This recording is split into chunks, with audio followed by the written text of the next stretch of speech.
সুপ্রিয় সপ্তম শ্রেণীর শিক্ষার্থীবৃন্দ, আজকের গণিত সেশনে তোমাদেরকে স্বাগত জানাচ্ছি। আমি মোহাম্মদ লিয়াকত আলী, সিনিয়র শিক্ষক গণিত, মাধবপুর উচ্চ বিদ্যালয়, লন্ডাঙ্গা, নাটোর। প্রিয় শিক্ষার্থীরা, আশা করি তোমরা সবাই ভালো আছো, সুস্থ আছো। তাহলে চলো দেরি না করে আমরা আমাদের পাঠে চলে যাই। তোমাদের নিশ্চয়ই গত সেশনের কথা মনে আছে। গত সেশনে আমরা সূচকের গল্প এই অভিজ্ঞতার সেশন 10 শেষ করেছিলাম। সেখানে ছিল তোমাদের কিছু বাড়ির কাজ দেওয়া ছিল। আশা করি তোমরা বাড়ির কাজ সবাই করে নিয়ে এসেছো এবং জমাও দিয়েছো। তোমাদের সেই বাড়ির কাজটি আমরা এবার একটু রিভিউ করে দেখে নিতে চাই। তোমাদের যা ভুল ত্রুটি আছে তোমরা যেন তা শুধরে নিতে পারো। তাহলে চলো আমরা তোমাদের বাড়ির কাজ দিয়েই শুরু করি। তোমাদের বাড়ির কাজটি এরকম ছিল যে কাজ ছিল এক, বলা হচ্ছিল যে নিচের সূচকগুলো নির্ণয় করো। তো সেখানে এরকম একটি ছক তোমাদের দেওয়া ছিল, বলা ছিল যে এই ছকটি তোমরা কি করে নিয়ে আসবে, পূরণ করে নিয়ে আসবে। ছকে কি আছে? ছকে আছে ক্রমিক নম্বর, আছে সূচকের গুণাকার এবং তোমাদেরকে নির্ণয় করতে বলেছে সূচকের সূচক আকারে। তাহলে এবার চলো আমরা কিভাবে সূচক আকারে লিখতে হয় সেটি একটু দেখি। আমাদের দেখো প্রথম যে আমাদের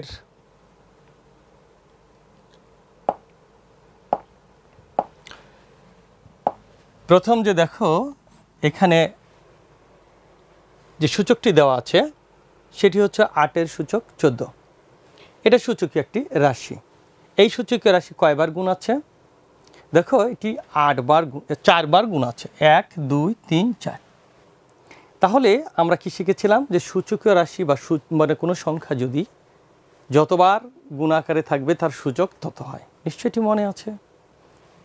সেই অনুপাতেই বা সেই অনুসারেই কিন্তু আমরা লিখেছি। দেখো এখানে কত আছে? 8 1 2 3 4, অর্থাৎ 8-এর উপর সূচক হলো 14। এই সূচক রাশিটি গুণ অবস্থায় আছে কয়বার? 4বার। তাহলে সূচক আকারে কি লিখব? সূচকের সূচক। এটি তো সূচক, এটি একটি সূচকীয় রাশি। সূচকীয় রাশির উপর আবার আমাদের কি দিতে হবে? সূচক দিতে হবে। কয়বার দেব? 1 2 3 4, তাহলে 4বার। তাহলে আমরা লিখতে পারি 8-এর সূচক ছিল 14, তার সূচক আবার 4। বিষয়টি ক্লিয়ার? তাহলে নিচে দেখো 6-এর সূচক 2, এই সূচকীয় রাশিটি কয়বার গুণ অবস্থায় আছে? 1 2 3 4 5 6 7 8 9 10 এবং 11 বার। তাহলে আমরা এখানে কি লিখতে পারি? আমরা লিখতে পারি 6-এর সূচক 2, তার আবার সূচক 11। তাহলে আমরা লিখতে পারি 6-এর সূচক 2, তার সূচক কত? 11। বিষয়টি নিশ্চয়ই বুঝতে পারছো। যাদের সমস্যা ছিল তারা নিশ্চয়ই এবার ক্লিয়ার হয়ে গেল।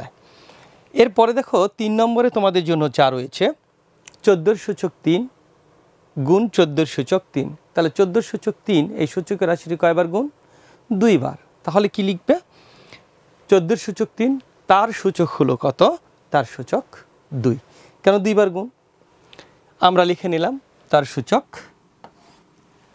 14-এর সূচক 3, তার সূচক 2। এরপরে দেখো 18-এর সূচক আছে 9, কয়বার? 1 2 3 4, গুণ অবস্থায় আছে 4বার। তাহলে এই সূচকের রাশির সূচক হবে কয়বার? 4বার। সূচকের রাশিটি কি? 18-এর সূচক কত? 18-এর সূচক 9। তাহলে 18-এর সূচক 9, তার সূচক হচ্ছে কত? 4। তার মানে হচ্ছে 18 সূচক 9 সূচক, তার সূচক হচ্ছে কত? 4, তা না? তাহলে দেখো আমরা লিখে নিলাম 18 সূচক 9, তার সূচক হলো কত? 4। বিষয়টি নিশ্চয়ই বুঝতে পেরেছ। এবার আসো তোমাদের 5 নম্বরে যেটি দেওয়া আছে সেটি কি? 5-এ দেওয়া আছে 25-এর সূচক আছে 4। এটি কিন্তু একবারই দেওয়া আছে। তাহলে এটিকে কিভাবে আমরা সূচকীয় রাশি আকারে প্রকাশ করতে পারি? একটু যদি তোমরা খেয়াল করো, আসলে এটা মানে কি? এখানে কিন্তু আমার সূচকীয় রাশি একটা, আমাকে এটাকে একাধিক সূচকীয় রাশি আকারে কিন্তু আগে দেখাতে হবে। তাহলে সেটি কত হতে পারে? তাহলে দেখো এখানে ছিল কত আমার আমার কিন্তু সূচক আকারে আছে। দেখো এখানে 5-এর উপর 25, তাহলে দেখো এই 25কে কিন্তু আমি লিখতে পারি 5 গুণন 5, একই সংখ্যা দুইবার গুণ, তার সূচক কত? তার সূচক 4। তাহলে এবার আবার দেখো এইটাকে কি লেখা যায়? দেখো এটিকে লেখা যাচ্ছে 5-এর সূচক কত? 2, 5-এর সূচক 4, আমরা লিখতে পারি 5-এর সূচক, আমরা একটু মুছে দিই, একটু ভুল হলো, তাহলে আমরা লিখতে পারি 5-এর, আমরা লিখতে পাচ্ছি 5-এর সূচক 4 গুণ 5-এর সূচক 4, এটিকে কিন্তু এইভাবে আমরা লিখতে পারি। এখন দেখো কয়বার হলো? 5-এর সূচক 4, 5-এর সূচক 4, দেখো সূচকের রাশি এইবার কিন্তু আমরা দুইবার গুণ অবস্থায় পেয়ে গেছি, তাহলে একবার লিখবি, এবার লিখতে হচ্ছে আমাদের, তাহলে 5-এর সূচক 4, তার সূচক হচ্ছে 2, তাই না? তাহলে 5-এর সূচক 2, তার সূচক 4, অথবা এটাকে আমরা লিখতে পারি 5-এর সূচক 4, তার সূচক হচ্ছে কত? 2। আমরা কিন্তু দুইভাবেই লিখতে পারি। এখানে আমরা কিন্তু এইভাবেও লিখতে পারতাম, এটাকে আরেকভাবে লেখা যায়। দেখো যেহেতু ওই উত্তর অনুসারে যদি আমরা লিখতে চাই, তাহলে 5-এর এখানে 2, তার সূচক হচ্ছে কত? 4, এখান থেকে কিন্তু এইভাবেও লেখা যায়। তাহলে আমরা দুইটিভাবেই কিন্তু এটিকে লিখতে পারি। তো আশা করি তোমরা তোমাদের এই বিষয়টি, এই ছকটি পূরণ তোমরা বুঝতে পারলে। এবার চলো তোমাদের দ্বিতীয় যে কাজটি ছিল সেটি কি? সেটি ছিল তোমাদের নিচের সূচককে সংক্ষিপ্ত আকারগুলো নির্ণয় করো, সংক্ষিপ্ত আকার সূচকের সূচক। তাহলে এবার একটা সূচক দিয়ে যদি লিখতে চাই, তাহলে সূচকের উপর সূচক থাকলে সূচক সূচক কী করে গুণ করতে হয়। তাহলে এখানে 7 এবং 11 গুণ করলে কত হয়? 77, তাহলে 43-এর সূচক 77। এবার 99, 99-এর সূচক হলো 2, তার সূচক হচ্ছে 4, তাহলে সূচক সূচক গুণ করলে 2 এবং 4 যদি আমরা গুণ করি তাহলে কত পাবো? 4 2 8। ঠিক একইভাবে 34 উপর 3 7 21 এবং 2-এর সূচক -2 গুণন 3 -6 এবং 13 সূচক 3 গুণন 1, 13 সূচক 3, যেহেতু 3 1 3। আশা করি তোমরা এই বিষয়টি বুঝতে পেরেছ। প্রিয় শিক্ষার্থীরা, তাহলে তোমাদের বাড়ির কাজের সমস্যা কিন্তু সমাধান হয়ে গেল। এবার চলো আমরা কিন্তু আমাদের আজকের পাঠে চলে যাব। আজকের যে পাঠ সেটি হচ্ছে, একটু খেয়াল করো, তোমাদের কাজ দিয়ে শুরু করতে চাচ্ছি। সে কাজটি হচ্ছে একক কাজ। তোমরা সবাই একক কাজ প্রত্যেকে নিজে নিজে একা একা করবে এককভাবে। দেখো নিচের ডায়াগ্রামটি দেখো এবং এর মধ্যে লুকানো যে নম্বরটি রয়েছে সেটি তোমাদেরকে বের করতে হবে। আমি ডায়াগ্রামটা আগে তোমাদেরকে বুঝাই। দেখো ডায়াগ্রামে কি দেওয়া আছে, বক্সের মধ্যে কিছু সংখ্যা দেওয়া আছে, কিছু বক্স ফাঁকা রাখা আছে এবং দেখো বিভিন্ন জ্যামিতিক শেপ দিয়ে কিন্তু সেই ফাঁকা জায়গাগুলি রাখা হয়েছে। তো এখন একটি হিসাব দেওয়া আছে যে এই ফাঁকা ঘরে যে সংখ্যাগুলি হবে তার এখানে একটি হিসাব দেওয়া আছে।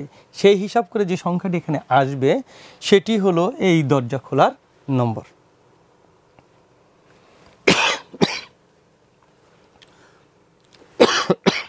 তো প্রিয় শিক্ষার্থীরা, তাহলে আমরা এবার এই ছকটি কিভাবে পূরণ করতে হয় সেটি তো একটু দেখিয়ে দিই। দেখো এখানে সূচক আছে, এই সূচকের কাজটা এখানে করে যা হবে সেই ফলাফলটি এখানে লিখবা। এই সূচকের কাজ যা হয়ে এখানে লিখবে। এরপরে এখানে সূচক দেওয়া হচ্ছে, এই সূচকটি হিসাব করে যা হবে তার ফলাফল এই ঘরে। এরপরে এই সূচকটির ফলাফল এই ঘরে। এরপরে এই সূচকের ফলাফল এই ঘরে, এই সূচকের ফলাফল হলো এই ঘরে। আমরা কিন্তু প্রত্যেকের কিন্তু আমরা মান পেয়ে যাব। প্রিয় ফ্যাসিলিটরগণ, শিক্ষার্থীদেরকে এককভাবে কাজটি করতে দিন, প্রয়োজনে তাদের সহযোগিতা করুন এবং সকল শিক্ষার্থী যেন কাজটি অংশগ্রহণ করে এবং কাজটি সম্পন্ন করে সেই দিকে সতর্ক দৃষ্টি রাখুন এবং কাজ শেষে দৈব চয়নের মাধ্যমে শিক্ষার্থীদেরকে দিয়ে এই ডায়াগ্রামটি উপস্থাপন করান। সুপ্রিয় শিক্ষার্থী, আশা করি এতক্ষণে তোমরা তোমাদের এই ডায়াগ্রামটি পূরণ করে হিসাব সম্পন্ন করে ফেলেছ। তো এবার চলো দেখি আমার হিসাবের সাথে তোমাদের হিসাবের কতটুকু মিল রয়েছে। যাদেরটা হয়েছে তাদের জন্য অগ্রিম অভিনন্দন। তাহলে এবার চলো আমরা আমাদের এই কাজটি শুরু করি। আমাদের প্রথমেই দেখো এখানে দেওয়া আছে সূচক 3-এর সূচক 2 গুণ 3-এর সূচক 2। আমরা কিন্তু শিখে আসলাম, তাই না? সূচকের রাশির যদি গুণ অবস্থায় থাকে তাহলে কি করতে হয়, তাহলে কয়বার আছে সেই সূচক দিয়ে লিখতে হয়। তাহলে আমরা এখানে কি লিখব, এখানে আমরা কিন্তু সেভাবেও করতে পারি, অথবা আমরা এখানে কি করতে পারি, যোগ করেও করতে পারি। তো এখন এখানে সূচকের রাশির যেহেতু গুণ অবস্থায় আছে, গুণ অবস্থা থাকলে আমরা কি করব, আমরা যোগ করেও করতে পারি। তাহলে এখন আমরা দুইটি নিয়মেই করতে শিখব। এখন দেখো কেউ লিখতে পারো 2-এর সূচক 2 তার সূচক 2, তারপরে সেটিকে আমরা কিন্তু করতে পারি, অথবা গুণ অবস্থা থাকলে আমরা কি লিখতে পারি, যোগ করতে পারি সূচক। তাহলে 3-এর সূচক 2 যোগ 2, তাহলে 3-এর সূচক কত হবে, আমরা আসলে 3-এর সূচক লিখব হলো 3-এর সূচক 2 2 কত হচ্ছে 4। তাহলে 3-এর সূচক পেয়ে গেলাম এখানে 4। এরপরে দেখো 4-এর সূচক 3, নিচে আছে 0 ভাগ অবস্থায়। তাহলে এবার কি করব, ভাগের সময় তোমরা জানো বিয়োগ করতে হয়, তাই না? তাহলে 4-এর সূচক 3 বিয়োগ 4-এর সূচক আমরা কত লিখব, 4-এর সূচক এখানে না লিখে আমরা একবারে পাশে লিখি, তারপরে এখানে লিখি। তাহলে দেখো এখানে 4-এর সূচক হচ্ছে কত, 4-এর সূচক 3 বিয়োগ হচ্ছে 0। তাহলে কত হলো, 4-এর সূচক এখানে হলো 3। বিষয়টি বুঝতে পেরেছ আশা করি। এরপরে দেখো এই সূচকে কি আছে, গুণ অবস্থায় আছে, তাহলে এখানে যোগ। তাহলে 8-এর সূচক 3 যোগ 0, তার মানে 8-এর সূচক কত হচ্ছে, 3 আর 0 যোগ করলে 3। ঠিক আছে। এরপরে দেখো এই বক্সে আছে সূচকের সূচক। তাহলে আমরা কি করব, আমি বলেছিলাম এইখানে কিন্তু সেই কাজটা আমরা করতে পারতাম। তাহলে সূচকের সূচক যেহেতু আছে, তাহলে এটিকে যদি আমরা সূচক আকারে লিখতে যাই, সূচকে গুণ করতে হয়। তার মানে 3 আর 5 গুণ, তাহলে 2-এর সূচক কত, 3 আর 5 গুণ করলে 3 5 15। এবার 2-এর সূচক 14 ভাগ 2-এর সূচক 2, যেহেতু ভিত্তি 1 ভাগ অবস্থায় আছে তাদের সূচক কি হবে, বিয়োগ হবে। তাহলে এটি হবে 2-এর সূচক 14 বিয়োগ 17, অর্থাৎ এখানে 2-এর সূচক, তাহলে যেহেতু বিয়োগফল মাইনাস বা বিয়োগ 3। আশা করি বিষয়টি বুঝতে পেরেছ। তারপরে দেখো এরপরে আছে এখানে সূচকের উপর সূচক, তার মানে 5-এর সূচক কত, 5-এর সূচক হচ্ছে 2 2 2 2 4 বিষয়টি। এবার আমাদের এই বক্সের কাজ কিন্তু আমাদের শেষ হয়ে গেল, অর্থাৎ আমাদের সূচকের যে হিসাবগুলি ছিল এবার হয়ে গেছে। এবার আমরা আমাদের যে এখানে যে হিসাবটি দেওয়া আছে এখানে কিন্তু আমাদের এই মানগুলি বসাইতে হবে। তাহলে চলো আমরা মানগুলি বসিয়ে দিই। বসাইলে কত পাচ্ছি দেখো, আমরা কিন্তু মানগুলি বসাই দিলাম। 5-এর সূচক 4 এই বক্স এই কালারের সাথে, দেখো 8-এর সূচক 3, তারপরে দেখো এই বক্স 2-এর সূচক কত, -3। এবার দেখো 4-এর সূচক কত, এই ঘরে 3। এরপরে দেখো 3-এর সূচক কত আছে, 4 লাল ঘরে। এবং দেখো এই যে এই কালারের বৃত্তে দেখো দেওয়া আছে 2-এর সূচক 15। এবার তোমাদেরকে কি করতে হবে, এই হিসাবটি কিন্তু এবার সম্পন্ন করতে হবে। তাহলে হিসাবটি সম্পন্ন করি, চলো আমরা এবার হিসাবটি সম্পন্ন করব।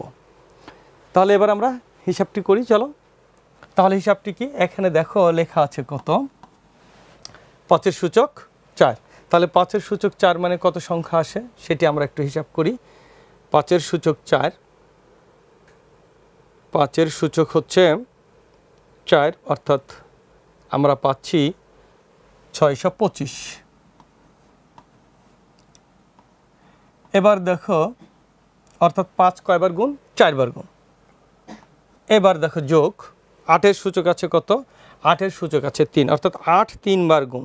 তার মানে 8 কয়বার গুণ, 8-এর সূচক আমরা দিয়ে দিই, 8-এর সূচক 8 3 বার গুণ, তাহলে 8 গুণ 8 গুণ 8, 8-এর সূচক 3 মানে 8 গুণ 8 গুণ 8। হিসাব করলে কত পাচ্ছি আমরা পাচ্ছি 512। এর সাথে গুণ আছে, যেহেতু এটি সূচকটি ঋণাত্মক, তাহলে এটি কী লিখব আমরা, 1-এর নিচে 2-এর সূচক কত, 3। 2-এর সূচক 3 মানে হচ্ছে 2-এর সূচক আমরা লিখলাম কত, 3। এরপরে যোগ আছে 4-এর সূচক কত, 4-এর সূচক 3, 4 4 16, 4 16 64, তাই না? তাহলে 4-এর সূচক হচ্ছে 3, আমরা লিখব 64। এবার বিয়োগ চিহ্ন, 3-এর সূচক 4, তার মানে 3 কয়বার গুণ? 4 বার গুণ করে দাও। 3 4 বার গুণ, 3 গুণ 3 গুণ 3 গুণ 3, তাই না? 4 বার গুণ। তাহলে 3-এর সূচক হচ্ছে কত? আমাদের 4, 4 বার গুণ করলাম। 4 বার গুণ করলে কত পাওয়া যায়? এখানে হচ্ছে 81।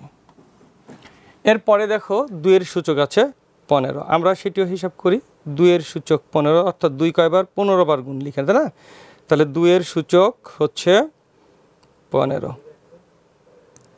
2-এর সূচক আমরা লিখছি 15 বার গুণ করলে আমরা পাচ্ছি যোগ 32, 7, 6, 8।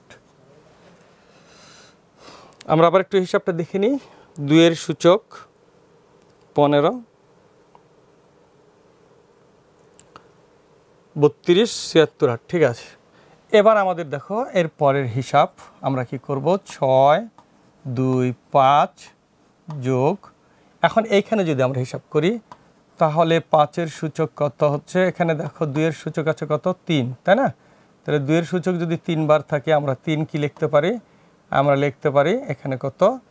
8।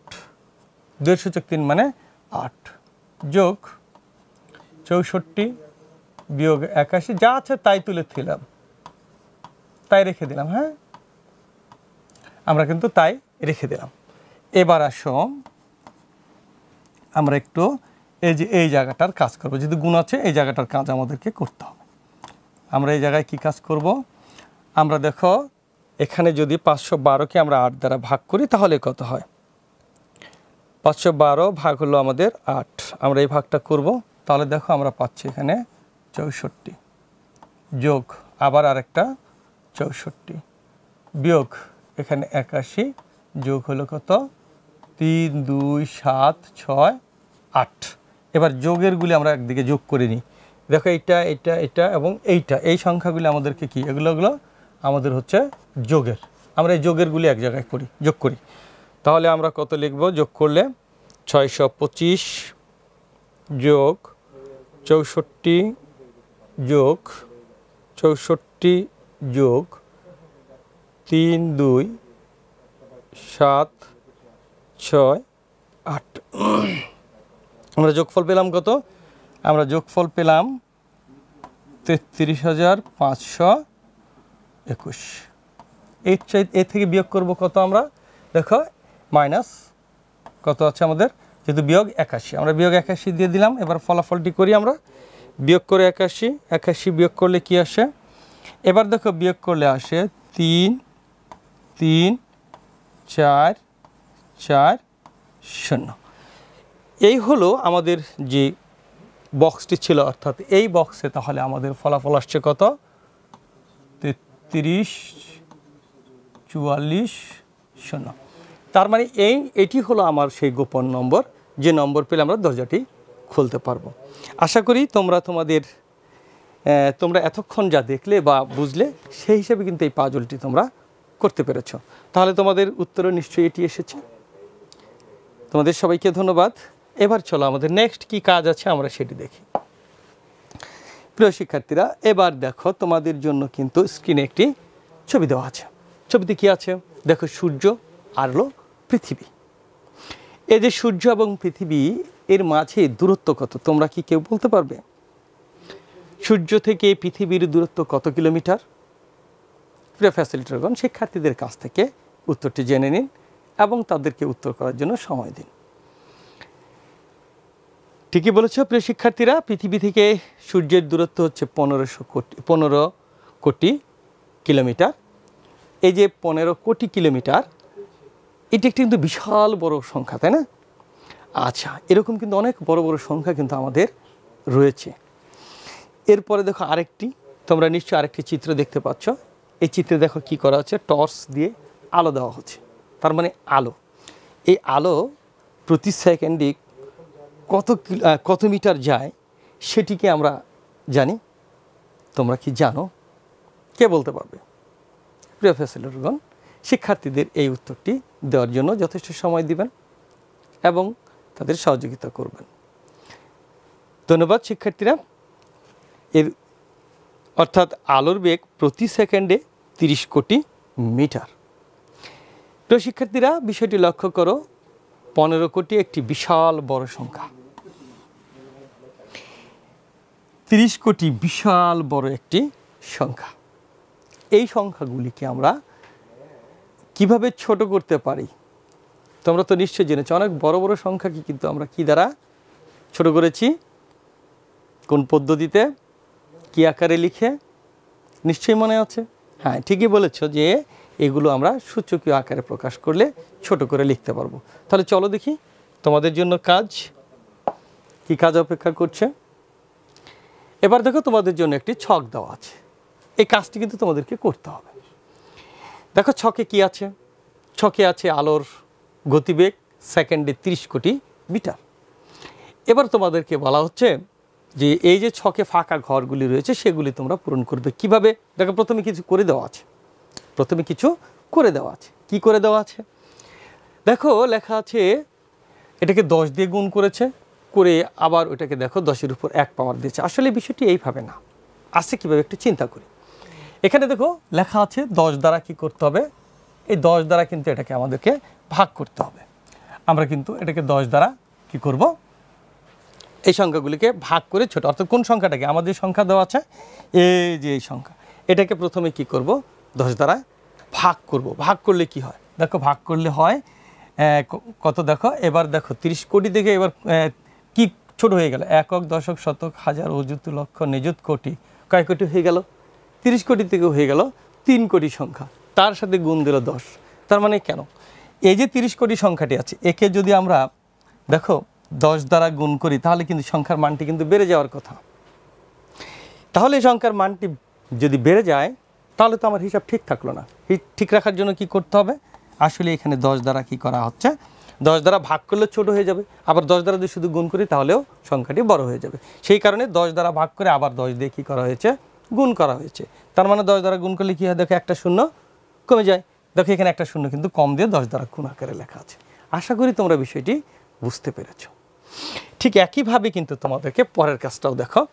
এরপরে দেখো 10 একবার গুণ ছিল, এরপরে দেখো 10 আরেকবার দেওয়ার ফলে কিছু দেখো শূন্য কয়টা ছিল, 1 2 3 4 5 6 7টা শূন্য ছিল। এবার কটা, 1 2 3 4 5 6টা। তার মানে একটা শূন্য কি হয়ে গেল, কমে গেল। তার মানে আমরা কি বুঝছি, 10 দিয়ে ভাগ করলে একটা করে শূন্য কমে যাবে, আমরা 10 দিয়ে গুণ করব। এখানে দেখো তাই, তাহলে একটা শূন্য কমে গেল 10 দিয়ে ভাগ করে, কিন্তু সেটা ঠিক রাখার জন্য আবার কি করেছি, 10 দিয়ে গুণ দিতে হবে, আমরা গুণ দিয়ে দিলাম। একইভাবে এখানে দেখো আরেকটি শূন্য কমিয়ে 10 দ্বারা ভাগ করে কমে গেছে, কিন্তু ঠিক রাখার জন্য 10 দিয়ে গুণ করতে হবে। একইভাবে এইভাবে যদি লিখি তাহলে দেখো আমরা কিন্তু এই পর্যন্ত, অর্থাৎ পুরো সংখ্যাটাই কিন্তু আমাদেরকে এইভাবে লিখতে হবে। এবং এই যে পাশের ঘরে কি দেওয়া আছে, বলছে সূচকীয় আকারে আবার সেটাকে প্রকাশ করতে হবে। তাহলে দেখো এখানে 10 সূচকীয় আকারে প্রকাশ করে কত লিখছে, 10-এর সূচক কত দেওয়া আছে, 10-এর সূচক দেখো 1 দেওয়া আছে। বিষয়টি খুব মজার, তাই না? এর পরেরটা দেখো 10 2 বার গুণ, তাহলে সূচকীয় আকারে লিখলে কি হবে, 10-এর সূচক কত, 10-এর সূচক কিন্তু 2। এবার দেখো এই সংখ্যাটির সাথে 10-এর সূচক কি দেওয়া আছে, 10-এর সূচক দেওয়া আছে 2। এবার কিন্তু বাকি ঘরগুলি তোমাদেরকে এই নিয়মে কিন্তু পূরণ করতে হবে। প্রিয় ফ্যাসিলিটেটরগণ, শিক্ষার্থীদেরকে এই ছকটি পূরণ করতে যথেষ্ট সময় দিবেন এবং শিক্ষার্থীদেরকে সহযোগিতা করবেন, এবং ছক পূরণ শেষে দৈব চয়নের মাধ্যমে শিক্ষার্থীদের দ্বারা ছকটি উপস্থাপন করে নেবেন। প্রিয় শিক্ষার্থীরা, আশা করি তোমাদের কাজ অর্থাৎ এই ছক পূরণ তোমরা নিশ্চয়ই করতে পেরেছো। তাহলে এবার তোমরা একটু আমার সাথে মিলিয়ে নাও তো দেখি। দেখো আমরা তাহলে এরপরে দেখো আরেকটা শূন্য কমে যাবে, আরেকটা 10 আসবে। তাহলে সূচক দেখো 10-এর সূচক কিন্তু আরেকটা বেড়ে গেল। 10-এর সূচক হয়ে গেল কত, এখানে হয়ে গেল 3। তারপরেরটাতে দেখো আরেকটা শূন্য কমে 10 একটা গুণ হলো, সূচক 10-এর সূচক বেড়ে গেল কত, আরেকটা 10 বেড়ে গেল গুণ, তাহলে 10-এর সূচক হয়ে গেল 4। এইভাবে দেখো 10-এর শূন্য একটা করে কমছে, 10 একটা করে বাড়ছে, তাই না? এইভাবেই কিন্তু আমাদেরকে করতে হবে। সূচকও এক এক করে দেখো বেড়ে যাচ্ছে। দেখো 10 শূন্য একটা কমে গেল, 10 আর একটা বেড়ে গেল, তাহলে আমার সূচকও কী হবে, এবার 300-র সাথে গুণ হবে, 10-এর সূচক কত, 6। এবার 300 থেকে আরেক কমে গেল 30, তাহলে 30-এর সাথে দেখো এবার গুণ হচ্ছে কত, আরেকটা 10 গুণ বেশি হলো, এবং দেখো সেটি কি দাঁড়ালো, তাহলে 30-এর সাথে গুণ হলো কত, 10-এর সূচক 7। এবার যদি আরেকটা শূন্য কমে যায়, 10 দ্বারা গুণ আরেকটা পারবে, সেই ক্ষেত্রে কি হচ্ছে, সেই ক্ষেত্রে দেখো 3 গুণ পাচ্ছি আমরা 10 গুণ 10 গুণ 10 এভাবে 8টা 10 গুণ। তাহলে 3-এর সাথে গুণ অবস্থায় থাকছে কি 10-এর সূচক 8। এবার যদি আর কি করা যায়, দেখো এখন যে ঘরটি আছে অর্থাৎ এখানে যে 3 আছে, এই 3 সংখ্যাটিকে আমরা কি আর ছোট করতে পারি? আমাদের কি ছোট করা সম্ভব? দেখো তো কোনোভাবে প্রকাশ করা যায় কি না। আসলে এটিকে কিন্তু আমরা আর 10 দিয়ে গুণ করলে এখন কি দশমিক চলে আসবে। তো আমার তো আসলে এই নিয়ম হলো এই কাজটি করার সময় তোমরা অবশ্যই মনে রাখবে যে তোমাদের 1-এর চেয়ে বড় হতে হবে 1 বা তার চেয়ে ঊর্ধ্ব সংখ্যা, এবং 9, 1 থেকে 9 পর্যন্ত যে কোনো সংখ্যা কিন্তু তোমরা এখানে প্রথমে গুণ অবস্থায় রাখতে পারো। অর্থাৎ 10-এর চেয়ে ছোট, 10-এর চেয়ে বড় কোনো সংখ্যাকে কিন্তু রাখা যাবে না। সেটাকে কিন্তু আবার 10 দিয়ে ভাগ করা যায়। আর এটাকে 10 দিয়ে ভাগ করলে শুধু আগে প্রথমে কোনো সংখ্যা থাকবে না, কিন্তু আমাদের প্রথমে সংখ্যা সর্বনিম্ন 1 হলেও রাখতে হবে। 1 থেকে 9 পর্যন্ত সংখ্যাগুলি রাখবো। তো আশা করি বুঝতে পেরেছ। অর্থাৎ আমরা যে কলামটি দেখছি এখানে 1-এর চেয়ে ছোট সূচকহীন সংখ্যা আসবে না, ভাগ করলে 1-এর চেয়ে কি ছোট চলে আসবে। সুতরাং এই ঘরে আর আমরা পূরণ করতে পারবো না। আশা করি বিষয়টি বুঝতে পেরেছ।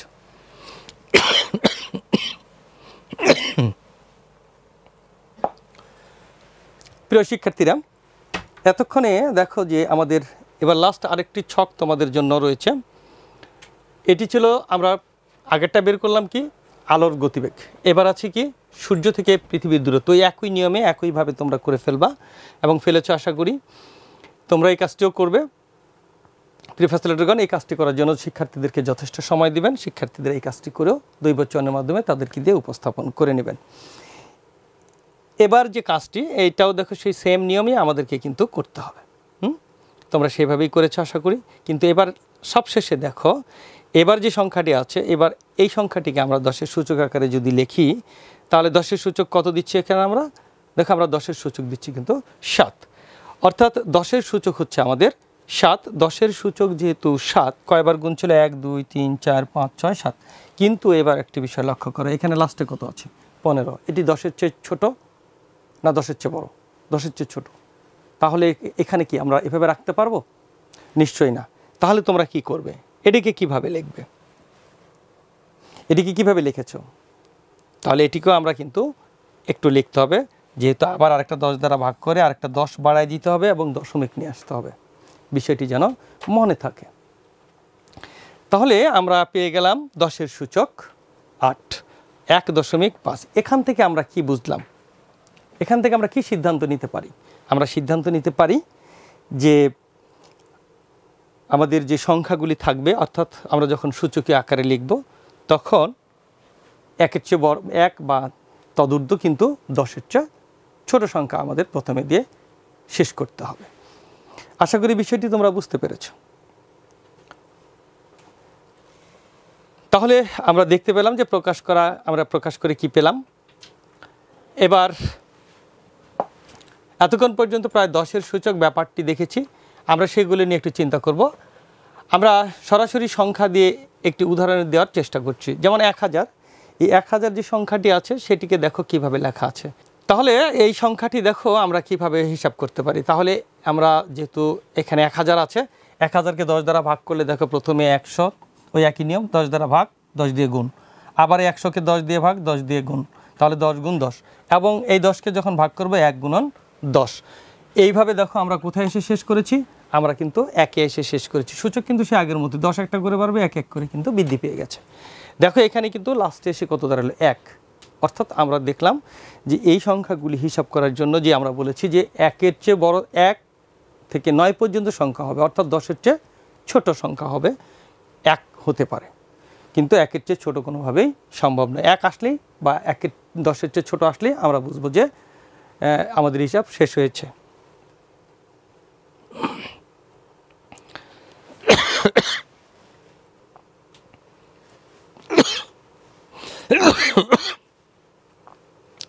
তাহলে ভাগের কাজটি কখন শেষ করব? নিশ্চয়ই এবার বুঝতে পেরেছ। যখন আমার শেষ সংখ্যাটি অর্থাৎ শেষের দিকে আমাদের কত আসবে? 1 বা তদূর্ধ্ব কিন্তু 10-এর চেয়ে ছোট হলে আমাদের ভাগটা শেষ হয়ে যাবে। ভাগ করে সূচকবিহীন যে সংখ্যাটি পাবো তা অবশ্যই কি 1-এর চেয়ে ছোট হতে পারে না, 1-এর চেয়ে ছোট হতে পারে না। 1-এর সমান, হ্যাঁ 1-এর সমান হতে পারে, তাই না? এবং ভাগ করলে সূচকবিহীন যে সংখ্যাটি, এখানে দেখো সূচকবিহীন বলতে কোনটাকে, দেখো এগুলো কিন্তু সূচকবিহীন সংখ্যা। তো সূচকবিহীন সংখ্যা কোথায় এসে শেষ হয়েছে? 1-এ শেষ হয়ে গেছে। তো ভাগ করার পর সূচকবিহীন যে সংখ্যা পাবো তা কি 10-এর সমান কিংবা 10-এর বড় হতে পারবে? 10-এর সমান হতে পারবে না। 10 দিয়ে ভাগ করলে 1 চলে আসবে। আমাদের 10 আসলে 10 দিয়ে ভাগ করতে হবে, কিন্তু 10-এর চেয়ে বড় যদি হয় তাহলে সেটিকে আমাকে কিন্তু 10 দিয়ে আবার ভাগ করতে হবে। বিষয়টি আশা করি বুঝতে পেরেছো।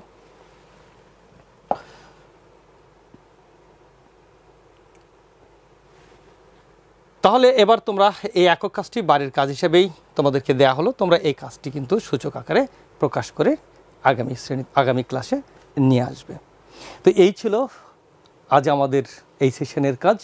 আশা করি তোমরা সবাই সুন্দরভাবে বুঝতে পেরেছ। সবার সুস্বাস্থ্য এবং শুভকামনায় আজকের সেশন এখানেই শেষ করছি। সবাইকে ধন্যবাদ।